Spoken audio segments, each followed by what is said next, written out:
Good morning. This is House Talk with Wally Kerr on KOKC. I'm your host, Dave McKay.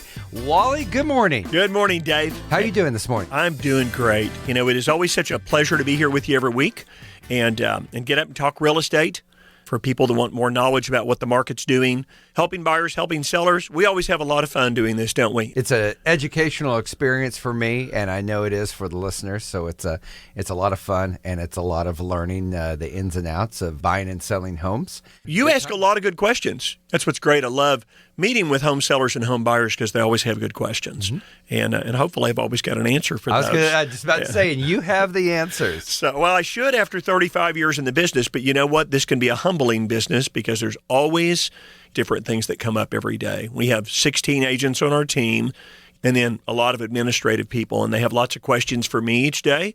It's been a while since we talked about the joke of Hey Wally. Yes. You know, that's my name in the office is Hey Wally because that's how many questions there are. And so as opposed to being Wally Kerr, if you ever want to call me and visit with me or you've got a question, just ring me up and say, Hey Wally, and I'll help you any way I can. 330-3000, you can call Wally or text him. And let's get right on into it. Tell us what the market's doing this week. Give us a little update. You remember a couple of weeks ago when you and I were talking about when does the market normally get busy? And we talked about what typically happens after spring break. Yes. So it happened this last week, Dave. Okay. It happened starting Monday. Now, spring break's been over about 10 days, I guess. But it's funny. Every year, I think a lot of parents think about the year, and not everybody's got kids, okay? But generally speaking, that can really heat up the real estate market in the spring.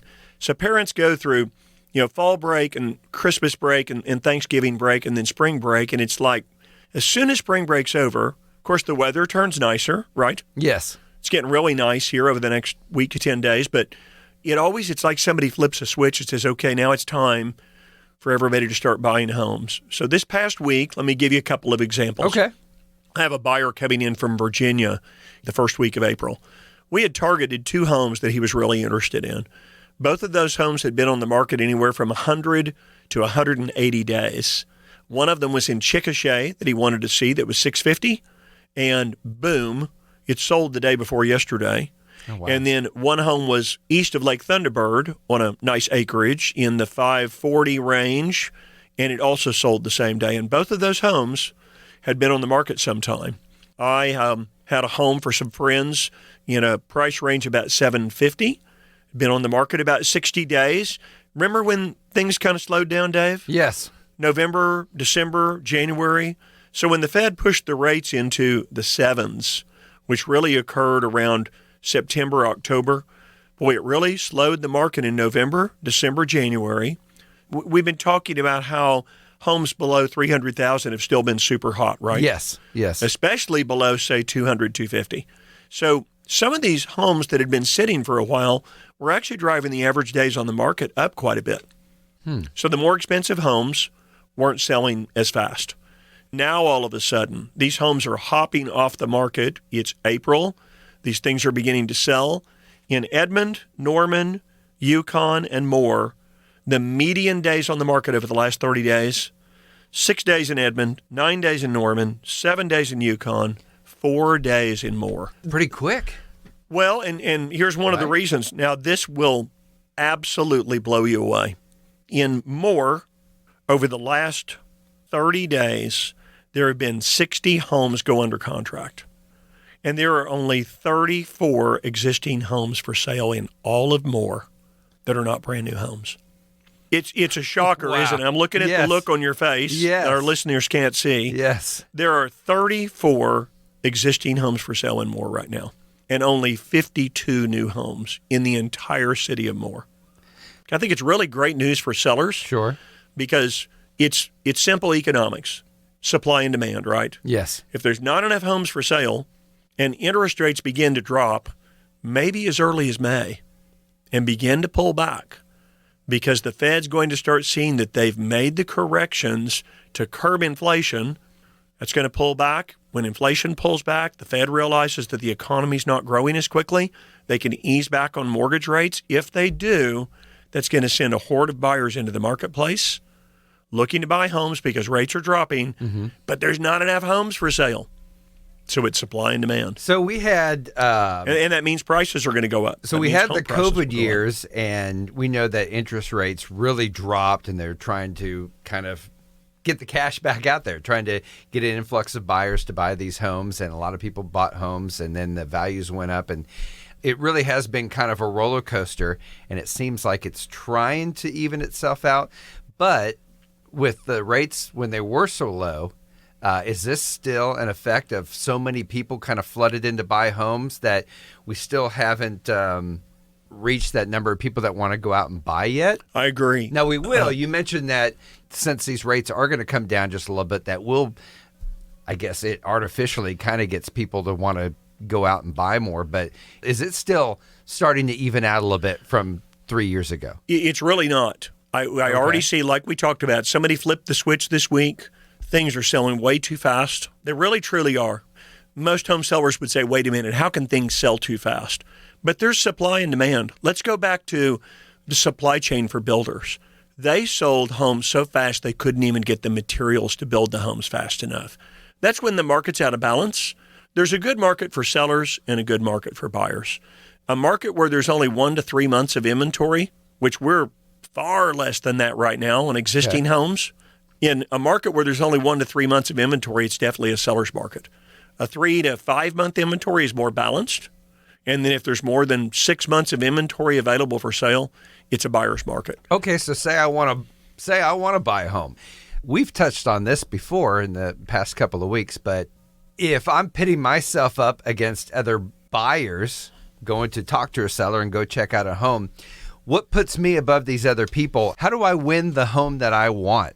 Okay, that's a great question. And so going into the spring and summer, buyers who really want to buy a home are going to need help winning to get the home they want. They're going to need some strategies. Doing this on their own and not being inside the marketplace and understanding what sellers want and the things that will appeal to them would prevent them from buying what they want. So we can really help with that. We've developed on our team and at our firm 21 different multiple offer strategies. So I think that's what you're saying is, Wally, it looks like there's going to be way too much competition and not enough homes for sale. Yes. So it's back to multiple offers again, right? Yes. So let's talk about some strategies on how to win some of these, okay? Maybe this will help some of our listeners. Maybe you're negotiating for a house right now.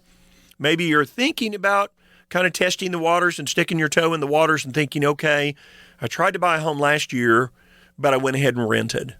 I tried to buy a home 2 years ago, and I couldn't get what I wanted, and I got beat out. So what's going to be different this time? Mm-hmm. Yeah, Wally and Dave are saying the market's going to be super strong again.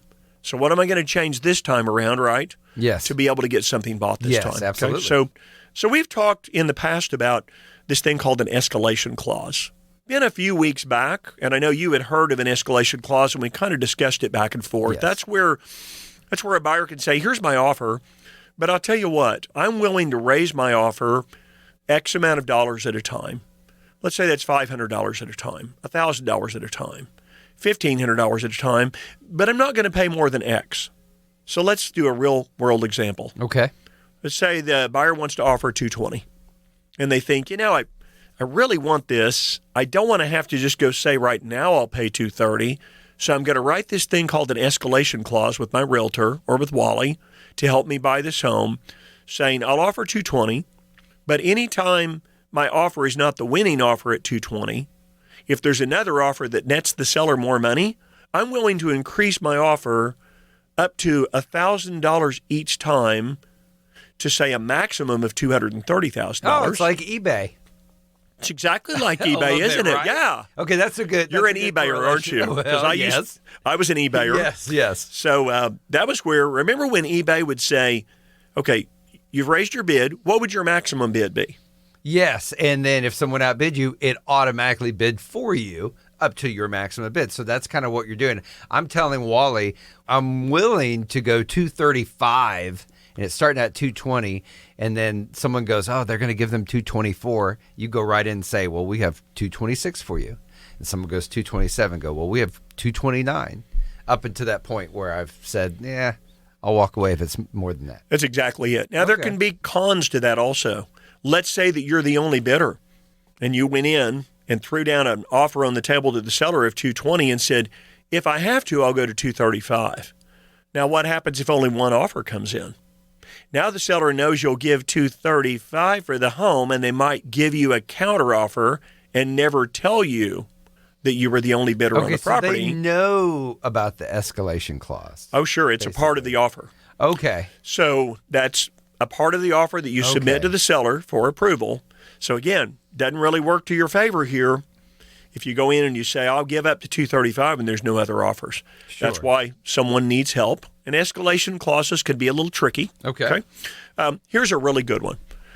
We've talked about repairs on our shows. Yes. And a seller has got their home under contract. You made it through the first set of negotiations. Okay, you got the price and you're okay with the earnest money and the closing date and the terms of the contract, right? What's up next? What's the second set of negotiations? Inspections and repairs. Yes. Nobody really likes those. No. And if the buyer recognizes up front that the seller doesn't want to be nickel and dimed for small repairs, I can have a buyer go in and make an offer that says, seller shall only be responsible for repairs or replacements to major mechanical systems, including heat and air, water heater, appliances, electrical, plumbing, roof shingles, and let's say structural. And that's to be expected anyway. So if I'm the buyer, that makes me go, oh, well, I would have to pay for that anyway if that is an issue at an inspection. You mean a seller. If you were a seller, you said buyer, right, but I knew exactly what you meant. Okay, so yes. So that's it. The seller is looking and saying, I made it through the first set of inspections. What can crater my deal? Why would my home maybe go back on the market? And it could be that some inspection items come up, and now you've got your second set of negotiations between buyer and seller. How can the buyer make that easier for the seller? And the simple answer is only require major mechanical systems to be repaired. In other words, there's a little crack in a piece of glass on a window. I'm not going to worry about that. The home inspector says some of the cover plates need to be tightened up on some of the outlets. On the outside of the home, there's this faucet, and when you turn it off, it still drips a few drops. Those are minor repairs, but sometimes those can drive the seller crazy. Sure. When you get a home inspector, we're having a home inspector in with us today on our show. Todd Stewart with Oklahoma Home Inspection Service is going to share some things with us today about how to look for the best home inspector, maybe red flags to look for so that you don't pick a home inspector that's brand new in the business and doesn't have the experience. So limiting the number of repairs or the amount of repairs, that could look really good to a seller, right? And helping them win as well. And we've mentioned this too about fees. And if I'm willing to cover some of those fees for the seller, that's going to put me in a good light as well. So most of your career and probably most of your life, you've heard about buyer closing costs. Yes. You know, how many sellers do you know that love paying buyer closing costs? No, they don't want to pay it. So how about if we reverse it? What if the buyer came in and said, hey, Mr. Seller, not only do you not have to pay any of my closing costs, I'm going to pay a few of yours. And so the buyer reverses the role and the seller says, wow, that's really nice of you. So if you want to get on the same page with the seller and buy a home, doesn't it make sense that you try to appease and make the seller happy? Sure. I mean, you could go in and pay the seller's closing fee and it's $225. You could pay for the seller's abstracting, and it's typically about $550.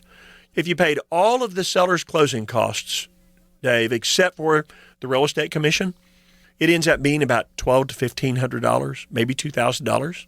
How do you think the seller would react today if you said, I've got my own down payment, I got great credit, I got great income, I got a great pre-approval letter. Yes. You tell me, Mr. Seller, when you want to close, you pick the date, and by the way, I'm going to pay your closing costs. You pay the realtors. You pay the commission. We've even had some of our buyers that have a lot of cash in pocket, and they've said, tell you what, we'll pay our realtors brokerage fee. So as the seller, I might be more inclined to take your offer of $225 versus someone they might even be $229 or so, and I know that's like $4,000, but the math is going to add up over here in fees, and I may not recoup that in what those fees I don't have to pay, but it's peace of mind. I don't have to do all the ticky-tack repairs. This is becoming a very simple process, and it's all going to come out in the wash, really, even though I'm going to take a little bit of a lower offer because everything else is going to be really easy. I like the way you're thinking about that. You know, I can remember 10 years ago when I had a seller that sold a home for $10,000 less than another offer I brought he and his wife. Okay. Because it was somebody from their church. And they wanted to deal with that offer. A seller can choose. It doesn't necessarily matter just what the sales price is. It's the terms. Sure. It's closing date. It's closing costs. Hey, are you going to be easy on me on repairs and not make me fix everything in the world? Maybe the buyer gives the seller what we call a leaseback period. Okay, so that's where we go ahead and close. And for a lot of buyers who have been concerned about rates going back up, this week, rates are pretty good. You and I talked about what the Fed did last week. They didn't raise their rate as much as was anticipated. So rates have pulled back this week. They're around 6.25 to 6.5. So what if the buyer says, I really need to lock my rate and close, Mr. Seller? Would you go ahead and close with me? But then we'll give you 3 weeks to stay in the home and lease it back from us. I mean, we're going to have the payment on it if we close on it, right? Sure, yes. Okay, if I'm the buyer and I close on the home, then I've got to make the payment. So how about if I go to the seller and say, do you need a little extra time? Would you like to stay in your home a few weeks after closing? Or maybe the seller gets rushed moving out of the property and it is a fast closing and they agree to move. Dave, what about just telling the seller and saying, tell you what, just move all your furniture out and don't even worry about cleaning the home. We'll take care of that for you. Oh, that's fantastic. A buyer could just real simply look at the seller and say, don't worry about the cleanup. Just get the big stuff out and we'll take care of everything else. These are some good strategies, Dave, on what people can do. We talked about 6 or 7 of these today. We actually have 21 strategies for helping buyers win the home that they want. Call me, and I'm glad to help you. I'll share these strategies. We'd love to help you in your purchase of a home. If you've got a son or a daughter or a friend or a family member looking to buy, our goal is to help them win the home that they want, and we can use some of these strategies to help make that happen. And I think there's a number that they can call or text, right? Yes, it is. It is. It's easy to remember. Call or text me. If you want to open a conversation by text, I'm totally open to that. 330-3000 is our office number. We monitor that number all the time. As soon as our show's over today, I'll be working the rest of the day. So feel free to shoot me a text, or if you'd like to just talk.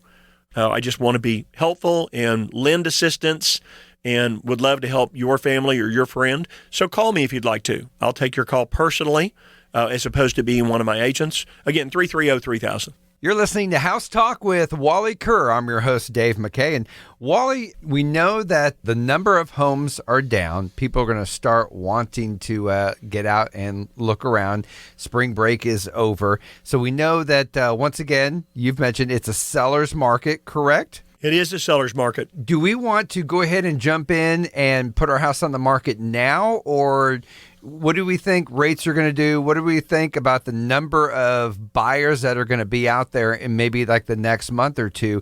What's the timeline over the next couple of maybe 1 to 3 months when we should put our house on the market and sell? Okay, great question. So I'm not a gambler personally, Dave. I like to take what I see today and not gamble on what's going to happen in the future. So interest rates have been pretty volatile. We know that. I think, again, the Fed's actions are going to settle down a bit.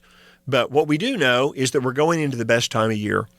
It's always been, for all of my career, that the heaviest part of sales were in April and May and June and July. Now, I don't know what's going to happen in June and July, but I can pretty much tell you right now the market is picking up dramatically. There are not enough homes for sale.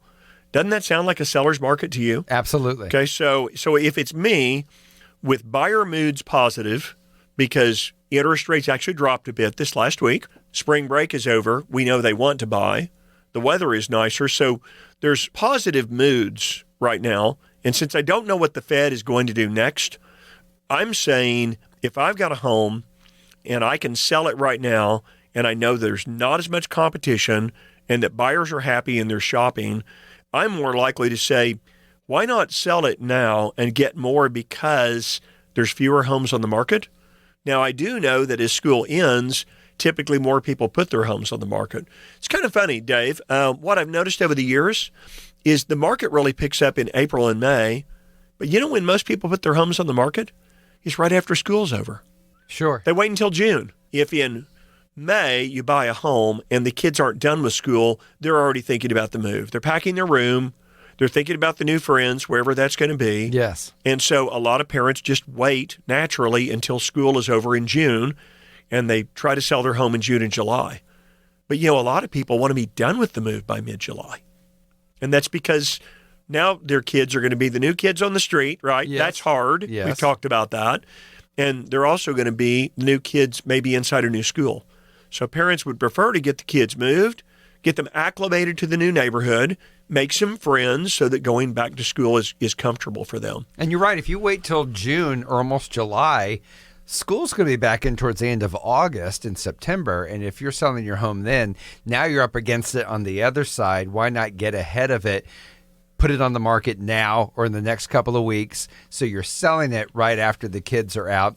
Plus, like you said, there's going to be a lot more competition from other homes coming on the market. Why not get ahead of that? And it's more advantageous for you to sell now. Yeah, you hit the nail on the head. If there's fewer homes for sale now, and if you're going to miss half of the selling season by not putting your home on the market until, say, really late May or June, why not take advantage of fewer homes for sale, buyers in a good mood, the market has picked up, there's not enough for sale. I think the news media is going to grab onto this pretty quick and run with it. Based on just what I saw this week, what we talked about at the first of the show is that the market absolutely has picked up this last week. Mm-hmm. A lot of people shopping. I think open house activity is going to be big. I think people have gotten acclimated to the fact that interest rates are just going to be higher here for a while. Sure. They may begin to ease off, toward the end of the summer, but home sales ease off at the end of the summer. Sure. Because the kids are back in school, right? So if it were me, I would say don't miss the market. And if you thought you'd missed the market because everybody knows it was good over the last 2-3 years, right, Dave? Mm-hmm. I mean, were home values ever any higher than they've been over the last 2-3 years? You mentioned they've gone up 30% or more. It's exactly the number we talked about, 35% appreciation. It looks like that those numbers are going to hold where they are. They may go up a little bit more, but if I know that it's a good time of year and there's not as many homes on the market, first of all, I'll tell you, you haven't missed the market, and that's absolutely the truth based on the most recent data. So, what you could do? Let's say you're listening and you think, wow, I'm really not ready to go on this. So what do? I would say you could put your home on the market, close with a buyer, and either lease your home back and ask the buyer if you could stay there a few more weeks. Does that make sense? Yeah, especially if you have kids. That's the one main factor, I think, with a lot of families. Of course, it's like, well, if I put it on the market now and I sell it, they're still in school. We're living over here. We're carpooling back and forth. If you can lease it for a couple of weeks, that solves that problem. Yeah, and the buyers might love that just as much as the seller does for exactly the reason you just said. Maybe the kids are still in school, and the parents think, hey, let's go ahead and buy a home while rates are good. And because it's a good time and because it looks like the market inventory is actually going to drop, I think it's going to be harder and harder to buy an existing home as we go into the spring and summer months because the inventory is declining quickly. Dave, there's not going to be enough homes again this year, maybe more than last year or the year before, which is hard for me to say because I didn't think I would say that this year. Yeah. But I see the inventory dropping faster than it's been in the past. I think there's going to be a lot of people looking for new homes. And working with builders is a pretty good deal, except that the builder and the builder's representative are always representing the builder's best interest. Yes. And we can get involved and help with most any builder in the metro. Doesn't cost the customer one more penny to help with representation and make sure that the customer is not getting the short end of the stick. That's the nicest way to say it, is we can walk in and help a buyer with a brand new home, and it doesn't cost the buyer a penny more. So you don't want to get where you're competing against more new homes coming into the market and an influx of sellers during the summer months. That's obviously more competition for you. You want it to have the least amount of homes as possible.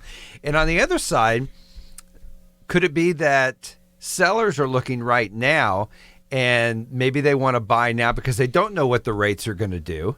So could there possibly be less buyers the more you get in towards the summer months? Even though I don't think rates are going to go up farther, in answer to your question is the Fed has made it so volatile that I think a lot of buyers say, I just don't have a guarantee that rates It's a aren't going to be fear of higher, that. right? I need Sure. to do it now and take advantage. Yeah, we've watched the Fed raise rates 9 times since March of 2022. So they kind of set the expectation of we're not afraid to do this. And so if rates are good right now, they're as good as they've been since January, where for a very short period, Dave, the rates got down in the high fives. Right now they're in the kind of the low to mid sixes, 6.25, 6.5. If you're a seller, also one thing you could do is just tell a buyer and say, look, I'll contract for my home with you right now, but I don't want to close for 90 days, or I don't want to close for 60 days.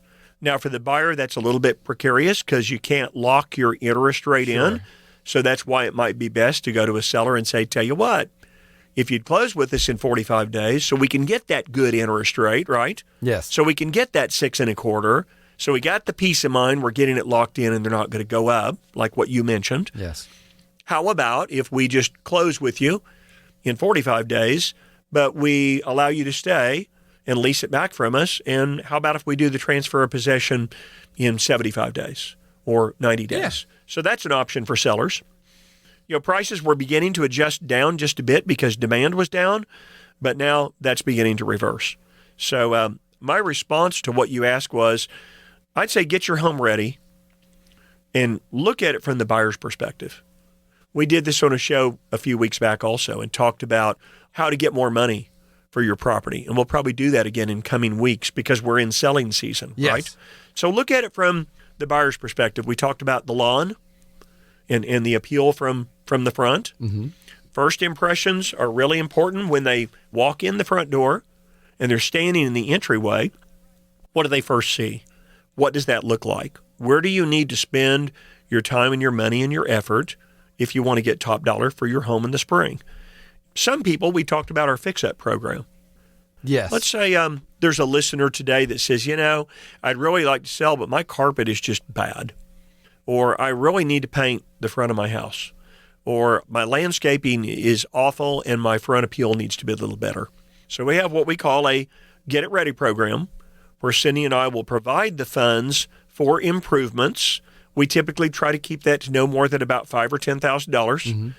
If the owner has equity, they can just pay us back at closing.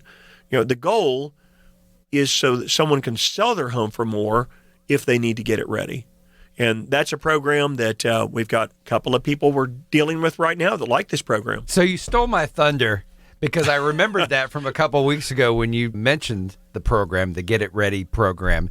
And that really comes into play right now when someone's hearing this and they're thinking about, they probably had it in the back of their mind that they really kind of want to start looking. But to start looking, the other side of the coin is I have to start selling. And if I want to sell my home in the coming weeks, there's a lot of that stuff that they got to get done that they're not going to know about. But if they could lob you a call and they can ask about the Get It Ready program, you have everything all laid out going, okay, this is the timeline. This is what we need to get done. Makes it a lot easier on me, the seller, to go, oh, okay, we can do this in 5 weeks because they said I just need to do this. And the roadmap is all laid out for me with the Get It Ready program. Maybe you've got some wallpaper that needs to come down. Maybe it's peeling. Maybe some of the fence needs to be fixed. So the goal here is look how much values have gone up. If you're listening today and you've owned your home at least 3 or 4 years, your market value has probably gone up a minimum of 25 to 35%, and in some cases more than that. You may have a whole lot of equity locked in, and you may just not have the cash available. Yeah.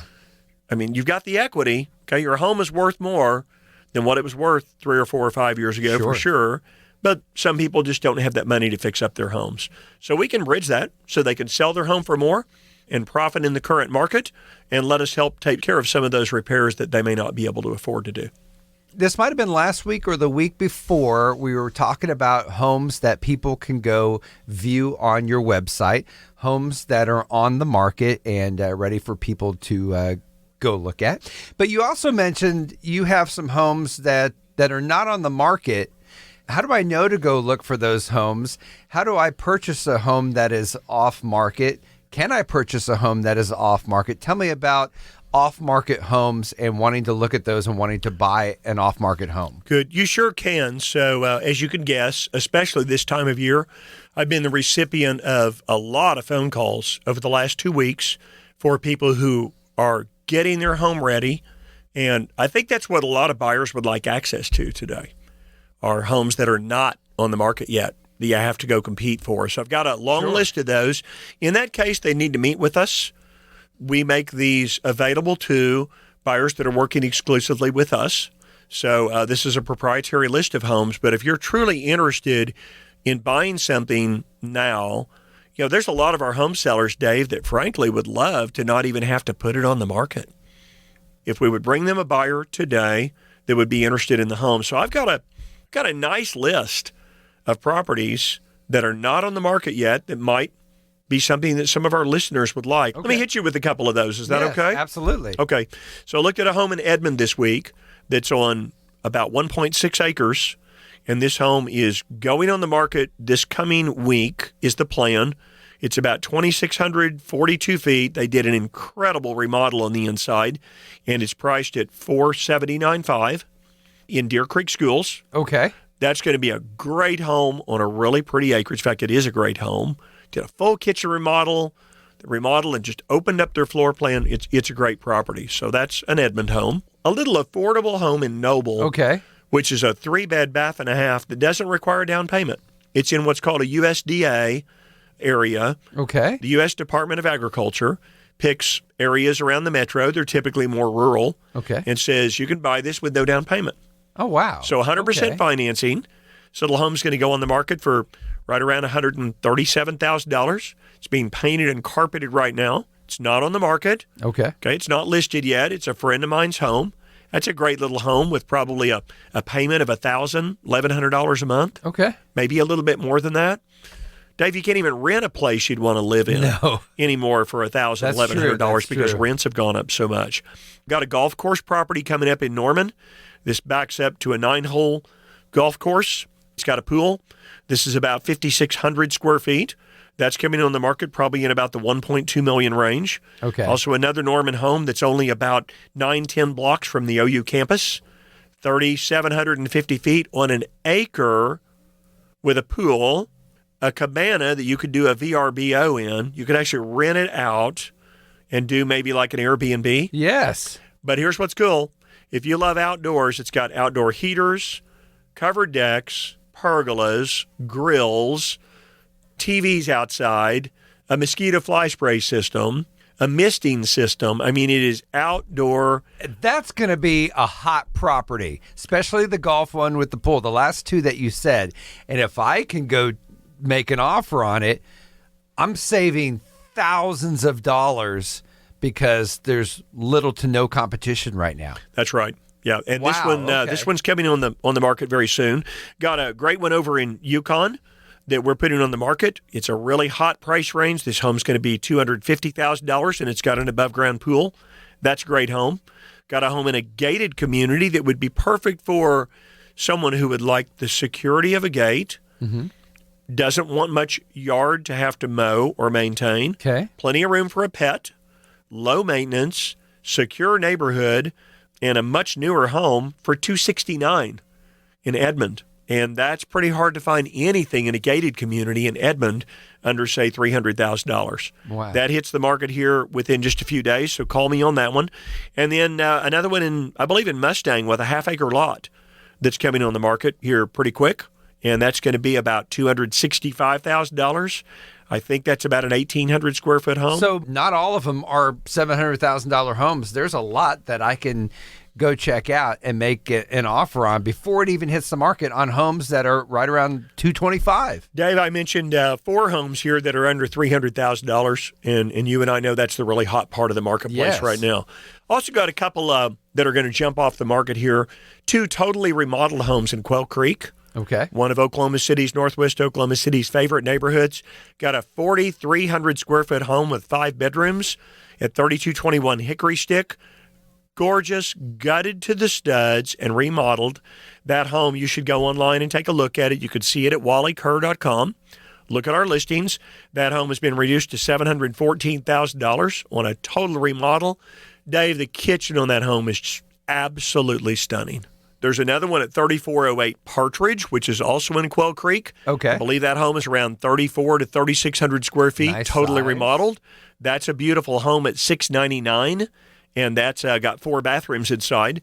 And got 2 more I want to mention, Okay. if that's okay this Yes. morning. So if you're a car enthusiast or know someone who is, we've got a place in Goldsby that's just off of Highway 9, very near the casino, Okay.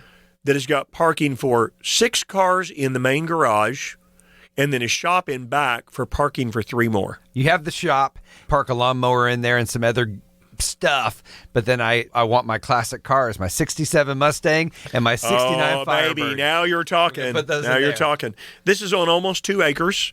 It's real reasonably priced at $619 on Okay. price. It is about 3,800 feet. It's a 5-bed, 4.5 bath with parking for at least 7 cars, even if you drove large cars. I say you can park 9 cars at that property. It's got a workshop. It's a remodeled home on the inside. That's beautiful. It's on Thunder Ridge. So if you're Okay. listening and you want more information, of course, you can check it out on our site on Thunder Ridge, 18537, or just text me the words Thunder Ridge and we can converse back and forth on it. And then the last one is this great full remodel at 528 Northwest 37th in Crown Heights. 3-bed, 2.5 bath, about 1,900 square feet in one of Oklahoma City's favorite historic neighborhoods.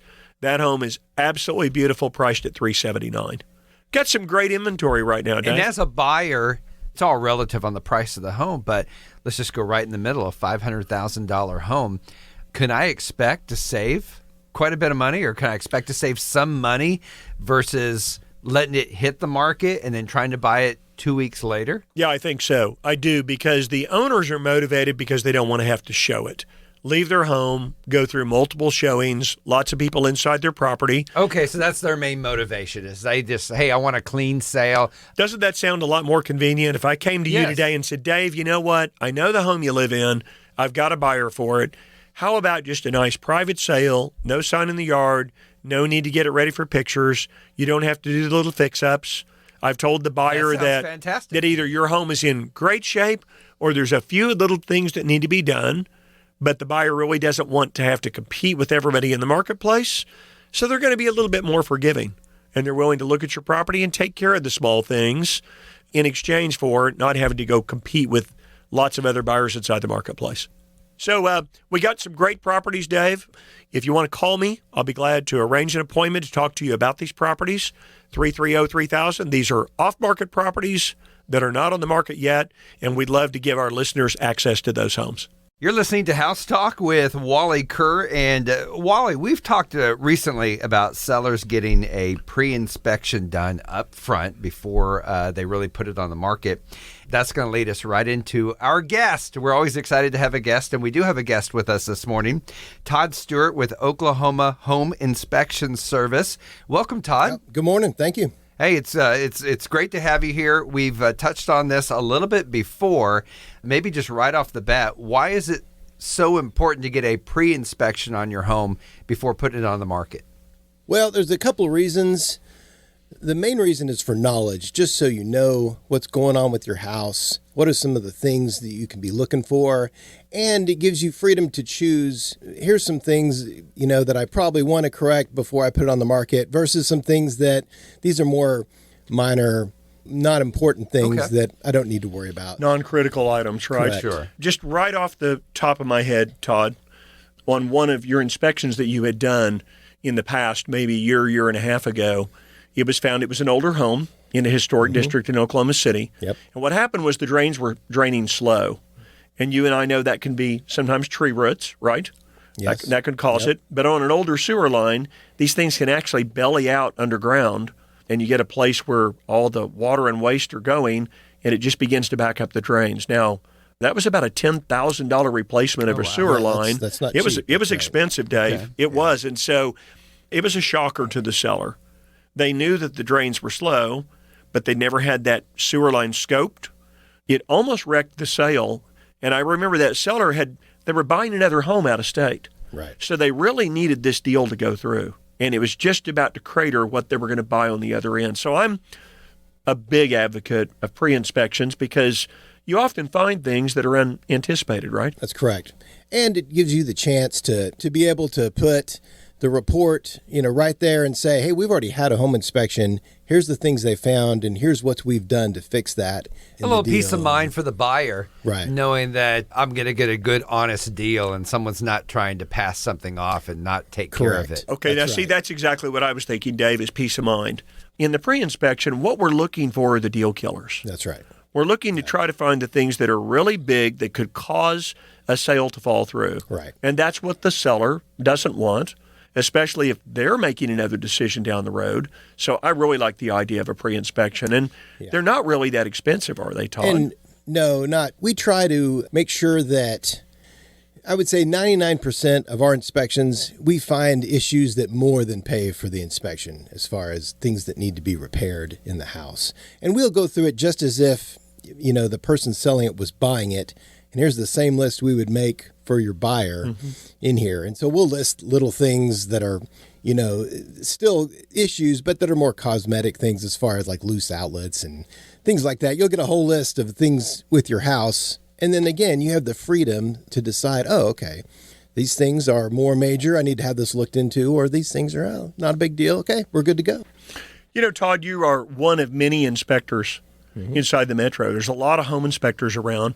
I was lucky enough to find you and your dad, Fred, back when I very first started in real estate in 1988. So I have trusted you guys for now, 12 and 23, 35 years. It's hard to believe how fast that's gone. Yeah. So for the listeners, what are some of the things that buyers should ask a home inspector if they're shopping around and trying to find someone that's going to do a good job on the home they're buying? Yes, I love talking about this subject. This is great. So a good home inspector will not only be able to find the things that are going on, but be able to communicate in a reasonable way what exactly that means. So a lot of times, first-time home buyers may have a very basic knowledge of how home works or none at all.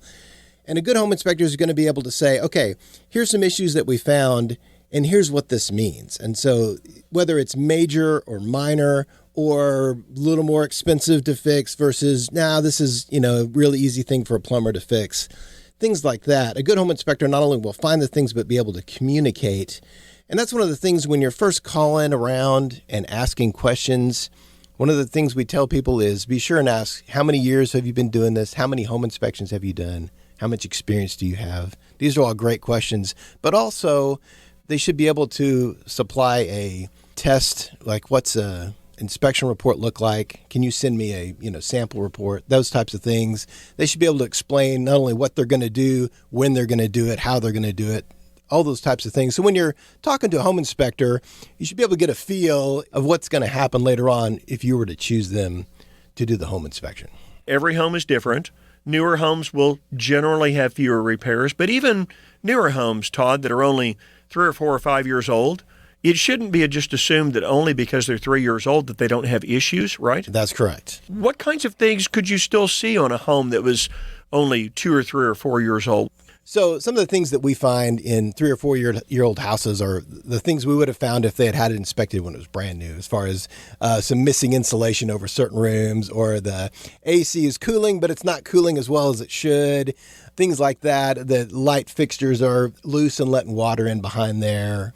Little defects, for example, of whether the breaker box got the right gauge of wire on it. Now, new homes are all going to be settled in that way, but when people replace an AC unit, for instance, and put a newer unit in, that requires less power, so the breakers need to be a smaller size.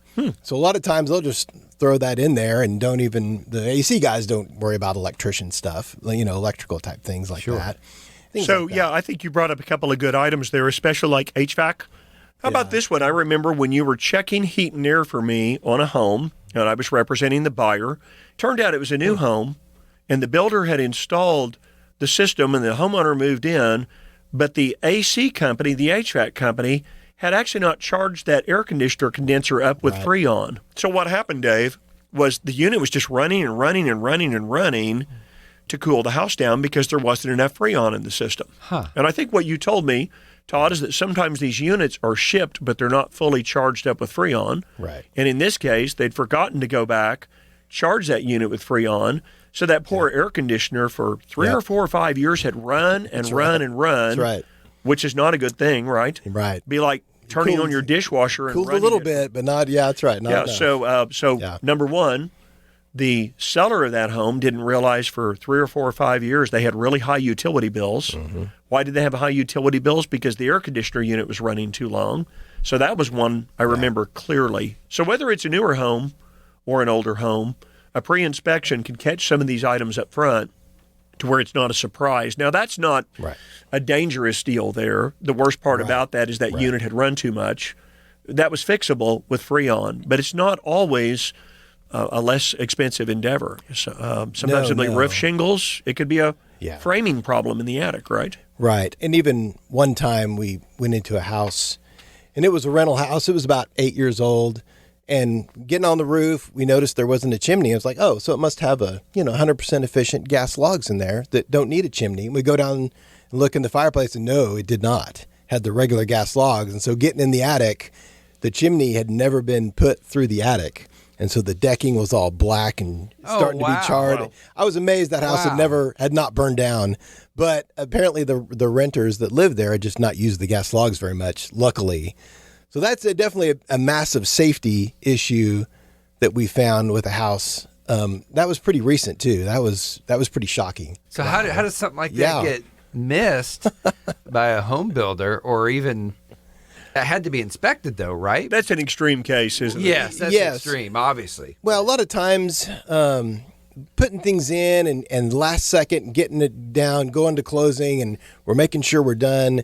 Sometimes people just install the faucets and just forget to turn them on and make sure there's actual water flow. I want to hit a really big one here. Yeah. I can remember one more, and then I will stop with examples. You guys have always been really good about looking at older furnaces and just pulling some parts off, sticking a mirror in, and looking at what's called the heat exchanger. Correct. And the heat exchanger sends the warm air into the house, right? Correct. And it takes the bad air, the carbon monoxide, is that right? Right. Carbon dioxide. Yeah, the gases from the flame stay outside of the heat exchanger. They warm up the heat exchanger, and then they stay outside of it and go up through the exhaust. And they're supposed to. Correct. But you guys actually came to me and said, this heat exchanger is cracked on this furnace. Right. The seller called the heat and air company. The heat and air company came out and said, there's nothing wrong with this furnace. Yeah. You guys came back out again, disassembled the furnace, put a note on the furnace and taped it on the side and said something about, hey, guy, or hey, dude, look up here. Yeah. And sure enough, the heat and air company comes back, Dave, and said, oh, this unit's got a cracked heat exchanger. Well, sure, so, after it was pointed out to them. Done, right. So for the buyer, that'd be a bad deal. Now, that wouldn't kill someone, but it could make someone sick, right? Right. Cause nausea. But and sickness and headaches. And so it's definitely unsafe. That's right. These guys have proven over and over, Dave, Todd, you and Fred, over many, many years of experience that you guys do have the experience and the knowledge and the expertise to find things that other home inspectors haven't found in the past. I have seen, I've had customers that have said, hey, my friend's a home inspector, my cousin's a home inspector, my parents use this inspector. And then they'll go out and do an inspection, and it's clear in my mind, once that's done, I don't see as detailed a report, and I don't see some of the things that you and Fred have done. So tell our listeners, a pre-inspection is typically less than $500 on most homes, isn't it? Oh, yeah. Inspections vary from $300 to $400, depending on the size of the house. Yeah, it goes up some as the house gets bigger, right? That's correct. Because it's more time for you. That's right. And more systems to inspect. Now, the last thing I want to bring up is about 15 years ago, I started hiring you guys to do inspections on new homes, brand new homes. Right. Now, hey, wait a minute. Dave, it's a new home. Does it need to be inspected? Yes, obviously, but my reaction would be, well, it's brand new. Everything's new. Everything's installed correctly. It's not that everything is new to make sure that everything was installed properly and set in properly and everything and built properly. Right. And similar to what Wally said, it's pretty common for us to find numerous issues on new homes. And most of the time, hopefully it's things like, hey, this needs to be cleaned properly, and you're investing this amount of money in a new home. You want it to be kind of top of the line. Sure. And that's where we come in to help. Okay, this needs to be redone here. This needs to be sealed up there. And as well, also like heat and air units, working properly as opposed to just kind of cooling? Are they sized properly for the square footage of the house? Things like that. I have seen places where you guys are literally laying on the ground with your head up inside a cabinet, and I see you come out and write down this cabinet, they totally missed the shelf with the nails. And this is sagging in the back. Yeah. So, Dave, it's part of it's just the construction process. Yes. Did the contractors do it right? Was there something that needs to be corrected on the inside? Was this not installed tight? Is it not square? Are there nails sticking out? Is it totally not attached? And that's a little bit more to do an inspection on a new home, because now you're not just looking at the mechanical items, the dishwasher and the disposal and the oven and the water heater. You're literally looking at every single facet of that property. Yeah, it's a little bit more of a picky inspection because that's what buyers expect. We've seen some framing issues where you've crawled up in an attic and said, this roof line, it's there, but it's sagging because the framing's not right, and this needs to be corrected. We've had a lot of experiences together in doing home inspections. And it's the reason, Dave, that he's on the show this morning is because I feel very passionate about saying, first of all, if you're a home seller, and you don't want any deal killers, listen, when you sell your home and put it under contract, you don't want it to fall through. And the main reason that so many sales do, Dave, is because the inspections don't go right. And I think there's another reason sellers to do this today is when you get into a hotter market, as we're headed into again, we talked about it at the first of the show. Yes. There are not enough homes for sale. It appears that interest rates are going to start pulling back in the coming months. Okay, we're seeing the signs of a weakening economy, which means inflation's going to start going away and rates should come down. So it's just going to be a hotter market. That means buyers are going to be trying to move really fast to buy a home. And they'll buy it so fast, and then they do the inspections, and if there's something wrong, the buyer has the right to back out. No seller, you, me, anybody wants the deal to fall through. So doing the inspection up front, I like what you said earlier, Todd. Now we have this written report. I go post it on the MLS and say, this home is pre-inspected. That's part of our new certified pre-owned program that we touched on last week on our show, Dave, which says, here's a report. This has already been done. Don't worry if you're buying this property. This home's been pre-inspected. We've already found anything that was there. Here's a copy of the report for you to look at. Doesn't mean they can't go hire their own home inspector, but now you and I have identified the big issues up front, right? That's right. Todd Stewart from Oklahoma Home Inspection Service. There might be someone that has a question right now, and how can they contact you directly? Yeah, you can just call us. I'm the one that answers the phone. It's 405-366-8889. Give us a call. I'd be happy to answer any questions. Todd Stewart from Oklahoma Home Inspection Service. Thank you so much for joining us this morning. Yeah, thanks, guys. This was great. You've been listening to House Talk with Wally Kerr. It airs every Saturday morning right here on KOKC. If you're thinking about making a move, you can text or call Wally at 405-330-3000 with the words, I want to sell, or just visit wallyhasthebuyers.com. Again, 330-3000. Wally, before we leave, maybe a sneak peek of what our listeners are going to want to hang around for next week. What do we got coming up? Dave, I'm going to bring some pretty big information based on some economic data that I've seen the last couple of days. I think you'll want to tune in next week because I'm going to make a couple of pretty big announcements. And I'm not an economist, okay, and I don't work for the Fed. Okay. But some of the recent data points to something very, very different coming in the future that's exciting for both buyers and sellers. We'll also talk about next week what's called a float down option on mortgages that has to do with interest rates. This is great for home buyers, especially if you're buying a home from a builder. We're going to talk about, for our sellers who are thinking about selling, how about home improvements with the best return on investment? Okay? Yes. We'll talk a little bit next week about foreclosures and sheriff sales. There are a few out there, and the question is, are they a good buy, and is this a smart place to buy? That's going to be interesting. I've heard about that, so I'm eager to hear what you have to say about We've that. never done a segment on foreclosures and sheriff sale, but we're going to talk about that. And then for those who might be investors, buying investment property versus the value of money in the bank. You know, I own 12 rentals right now. They're a part of my net worth.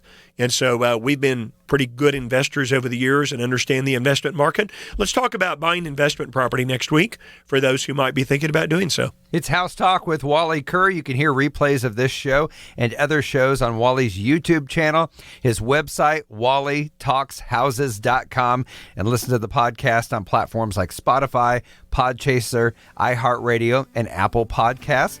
Thanks for listening today. Join us next Saturday morning right here at 7 a.m. on KOKC.